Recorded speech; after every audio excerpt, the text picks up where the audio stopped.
Assalamualaikum wa rahmatullahi wa barakatuh. Ustad Faraz here. As a team member of ICM, I am asking for your support in donating towards the Islamic Center of Mason. And I really want to start off by giving you perspective of what the role of a masjid is in America. Many of us came from Muslim countries and we immigrated from a Muslim country whose responsibility was to take care of institutions that benefited the lives of Muslims. So for example, the government in a Muslim country would give money to a mosque, make sure that the imams were paid, make sure that the building was running properly, and take care of the institutions financially. However, in America, unfortunately, we don't have that luxury.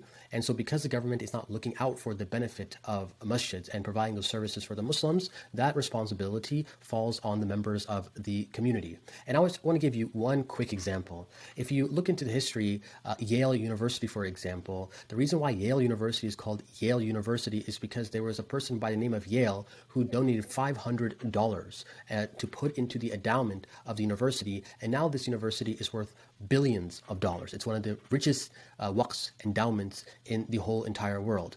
And so similarly, we don't view a masjid in America as simply a place where you go and you fulfill your prayers and you leave. It is so much more than that. It is an institution that focuses on fulfilling the needs of the Muslims in that particular community. And prayer is one of those needs, as is fard kifaya, an obligation on the community. But in addition to that, what happens when it comes to funerals? What happens when it comes to marriages? What about counseling sessions? What about performing khutbahs? What about education and teaching our youth? This is actually what the masjid is focused on as well, in terms of being an institution of fulfilling those services so you as a Muslim can feel comfortable and feel like you're living your life according to the laws of the Quran and Sunnah. And so that is why I am humbly asking you, as a team member, as someone who has worked closely with ICM in delivering the khutbahs, and giving counseling sessions, and giving lectures, whatever it may be. I have seen what barakah there is in this mosque. I feel it every time I enter into the mosque. And as Cincinnati continues to grow, and it is growing fast, the growth of ICM is not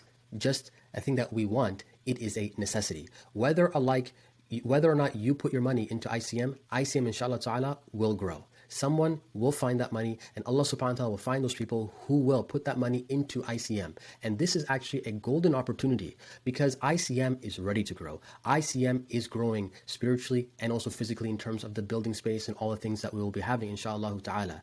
The question now remains, are you going to be part of that process? Are you going to get that barakah in putting that money so that you and your children inshallah ta'ala will have generations of good